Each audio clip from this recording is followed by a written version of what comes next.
In the late 1960s and early 1970s, a shadow loomed over the Bay Area. This was no ordinary criminal. The Zodiac Killer was a terrifying enigma who left behind a trail of victims, cryptic letters, and a legacy of unanswered questions.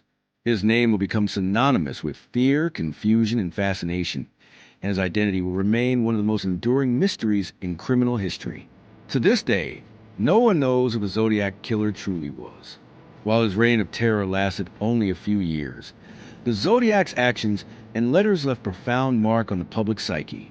With no clear motive, an ever-changing pattern of victims, and disturbing messages sent directly to newspapers, the Zodiac Killer taunted both the police and the media. His desire for recognition and attention made him both a grotesque figure of horror and an object of a dark kind of admiration. The mystery surrounding his identity continues to haunt the public, keeping the investigation alive in the minds of those still obsessed with solving the case.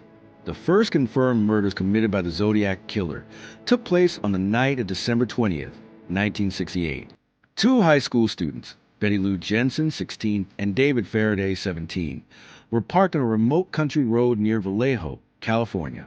They had been out on a date when an unknown man approached their car. What happened next was chilling. The killer shot both of them at close range and then fled into the night. Though the Zodiac Killer's name would not be known for some time, his initial crime marked the beginning of a terrifying spree that would last for years. What made this attack so unsettling wasn't just the random nature of the killings, but also the eerie quiet of the area where they occurred. It was as if the killer was stalking these young victims, patiently waiting for the right moment to strike. In the following months, the Zodiac Killer would claim two more victims, Darlene Ferrin, 22, and Michael Mageau, 19. On July 4th, 1969, the couple was shot in their car by the same killer, who approached them in the dark of night, hiding in the shadows before opening fire. Despite their proximity to Vallejo, no witnesses came forward, and the case was again shrouded in mystery. But it was the next killing at Lake Berryessa that would cement the Zodiac Killer's name in history.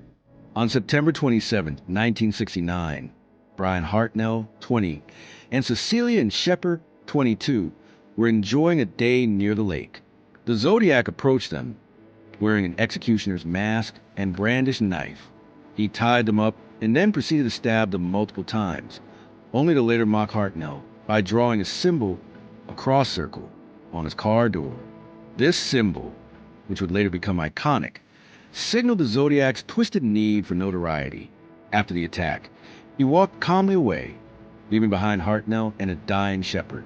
Hartnell survived, and though he was able to provide police with a description of the man who attacked him, the killer was still nowhere to be found. Just 1 month later, the Zodiac Killer struck again, this time killing Paul Stein, a 29-year-old cab driver in San Francisco, on October 11, 1969. What was especially disturbing about this crime was that the killer didn't just shoot Stein in cold blood. He did so in a busy part of town, in broad daylight. The killer's audacity to commit such a violent crime in such a public setting would be a chilling theme that would recur in many of his later letters. With each crime, the Zodiac Killer left behind few clues, but the media's attention and the killer's desire to be recognized only grew. What set the Zodiac Killer apart from many other serial killers was not only his brutality, but his need for recognition. His first letter, postmarked July 31st, 1969, was sent to 3 Bay Area newspapers. It was a chillingly boastful missive in which the killer took responsibility for the murders of Jensen and Faraday, Ferrin and Mageau, and Stein. The letter, written in a cryptic code, included the Zodiac signature symbol and was accompanied by a cipher. The killer's message was clear. He wanted to be known, and he was daring the police to catch him. In this first letter, he stated, "I like killing people because it is so much fun." What followed was a series of increasingly bizarre and sinister communications. Some letters contained more ciphers, while others were long-winded, filled with taunts toward the police. The Zodiac claimed that he had killed 37 people, and that his ultimate goal was to create fear in the populace and force the world to recognize his intellect. Perhaps the most infamous letter was the one sent in 1970, which featured a cipher that the Zodiac claimed would reveal his true identity if solved. This cipher, later known as the Z340, remained unsolved for more than 50 years. It wasn't until December 2020 that a team of independent codebreakers finally cracked the cipher, revealing a message that offered no real clues to the Zodiac's identity, but only more riddles. The Zodiac's taunts became increasingly personal, especially after the police attempted to narrow down the killer's identity. He seemed to enjoy the idea of the investigation getting nowhere and the frustration that it caused. He was creating a game, and the police and media were his pawns. The Zodiac Killer's rampage left law enforcement grasping at straws. As the body count rose and the killer's letters kept coming, authorities began to struggle with the mounting pressure. The police worked tirelessly, chasing leads and examining possible suspects, but nothing seemed to stick. The lack of physical evidence made the case difficult from the start. Unlike many other serial killers, the Zodiac left almost no trace of his presence at the crime scenes. His quick strikes and public attacks left police with little to go on. As new suspects were introduced, each one came with its own set of theories, none of which were proven beyond a shadow of a doubt. The first major suspect in the case was Arthur Lee Allen, a convicted child molester with a history of disturbing behavior. Allen fit some of the Zodiac's known traits. He was in the Bay Area at the time of the murders. He had been known to use ciphers, and he was obsessed with the case. Despite his long history of strange behavior, including a violent history and odd connections to victims, no direct evidence could link Allen to crimes. In the years following the attacks, other names were floated as potential suspects, some more credible than others, but none of them could conclusively be proven to be the Zodiac. The case, which had once seemed so promising, gradually fell into a cold case file, with fewer and fewer clues emerging over time. For decades, the Zodiac Killer remained an elusive figure. Speculation about his identity ranged from plausible to far-fetched, but the mystery surrounding his true identity persisted. Several high-profile suspects have come under scrutiny.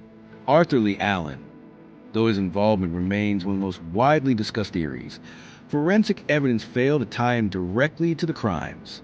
Many detectives and journalists have argued that Allen's behavior and personality matched the profile of the Zodiac, but without concrete proof, his guilt remained in question. Richard Gaikowski, a journalist with links to the area and a peculiar interest in the Zodiac case. Gaikowski was another suspect named in recent years. Some have speculated that his handwriting matched that of the Zodiac's letters. Gary Francis Post. The most recent name to emerge in the Zodiac saga is Gary Francis Post, a convicted killer with an extensive criminal background. In 2021, a team of investigators made the controversial claim that Post was the Zodiac Killer, but the authorities have yet to confirm these findings. Despite the many theories, the Zodiac Killer's identity remains unknown, and the search for him continues. The Zodiac Killer was not just a murderer. He was also a master of puzzles and ciphers. The cryptic messages he sent to the press and police became a signature of his crimes, and the public eagerly attempted to crack them. Of the many ciphers the Zodiac sent, the Z340 cipher is the most famous. For decades, it baffled cryptographers and law enforcement alike. In 2020, a team of amateur codebreakers finally cracked the cipher, revealing a message that offered no direct clues to the Zodiac's identity. While the cipher didn't provide any breakthroughs in identifying the killer, it reignited interest in the case and added a new layer to the Zodiac's cryptic personality. The Zodiac ciphers have since become a symbol of his arrogance, his belief that he could outwit anyone who tried to find him. This psychological warfare added a twisted layer to his persona, making him not just a killer, but a figure obsessed with control. The Zodiac Killer's case has remained deeply embedded in the cultural fabric of American true crime. Books, documentaries, and films have explored the mystery of his identity, making him one of the most famous killers in history. The 2007 film Zodiac, directed by David Fincher, is one of the most well-known portrayals of the case and brought the Zodiac's eerie legacy to a new generation. Despite the unsolved nature of the case, the Zodiac Killer story has become a subject of intense public obsession. Online communities, podcasts, and amateur sleuths continue to search for answers, piecing together fragmented evidence and offering their own theories about the killer's identity. The Zodiac Killer remains an enduring symbol of both fear and fascination. His brutal murders, cryptic letters, and taunting behavior have captivated the world for over 5 decades. While modern forensic techniques, including DNA testing, have brought renewed hope in solving the case, the killer's true identity remains one of the most elusive mysteries in criminal history. As we continue to search for answers, the chilling question remains: who was the Zodiac Killer, and what drove him to commit such horrific acts? Until the mystery is solved, the legacy of the Zodiac Killer will continue to haunt us, a reminder of the darkness that can lurk in the most unsuspecting places. If you've been captivated by the story of the Zodiac Killer and want to delve deeper into more chilling unsolved crimes, make sure to subscribe to the Silent Confession channel. Stay tuned for more true crime stories, mysteries, and investigations that will keep you on the edge of your seat. Don't forget to hit the notification bell so you never miss an update. Until next time, stay vigilant, stay curious, and always question what you think you know.